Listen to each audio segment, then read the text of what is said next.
Hey everybody! Today I will set up new enclosures for my isopods. I will keep it very simple, but will still try to create microhabitats in their boxes that represent a deciduous forest floor. So let's get started. These here are all the things I'm going to need. First of all, the plastic boxes. I will use the smallest version of IKEA's Sammler edition, which has a capacity of about 5 liters.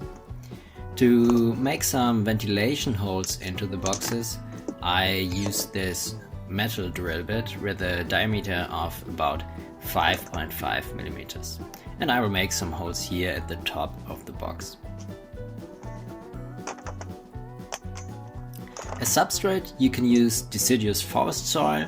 However, today I will use this cocos ground as base component for the substrate. In comparison to normal forest soil, some important components are missing in the cocos ground, so I will also add some pieces of this white rotten wood here, which I collected in a nearby forest, and additionally I will also put in some leaf litter. They both make a main food resource for the isopods. Further, I collected some bark pieces and also a little bit of moss. Another great addition for the soil is calcium powder, so I will also mix some of this into the substrate. And finally, you of course need some isopods to inhabit the new enclosures. Like for example this Amadelidium spec Montenegro albino isopods here. Basically these setups are suitable for nearly all isopods. As you can see, the old boxes are quite small in comparison, so I just wanted to upgrade the isopod enclosure. Alright, first of all I will drill some holes into the boxes. I decided to make 5 holes on 2 opposing sides of the box to make sure there's a good ventilation within the boxes. This helps to prevent the development of mold and also of too much moisture. Of course you could also drill some holes in the lid, but as I will stack the boxes on each other, a good ventilation wouldn't be possible in this case. So after preparing the boxes, I will mix the substrate of which the cocos ground will make the main component. As I said, I will add in some white rotten wood and leaf litter, which I both collected in a nearby forest. Afterwards I sterilized them in the oven to prevent getting small isopod predators and other unwanted invertebrates into my setups.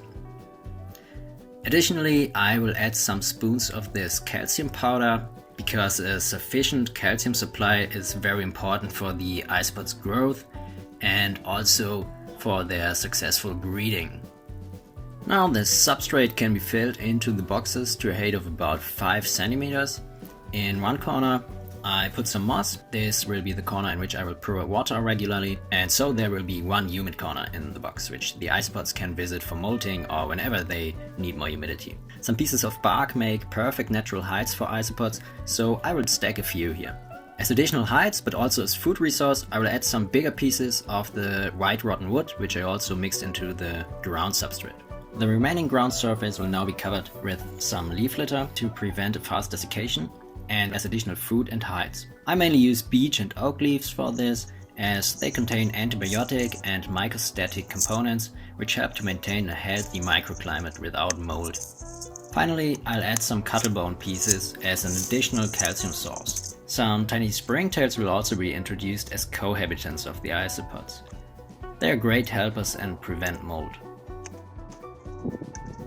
And yes, that's it. So the first isopods can move into their new enclosures now. If you have any questions to my isopod setups, feel free to ask in the comments. Thanks for watching and have fun setting up your own isopod tanks. See you next time!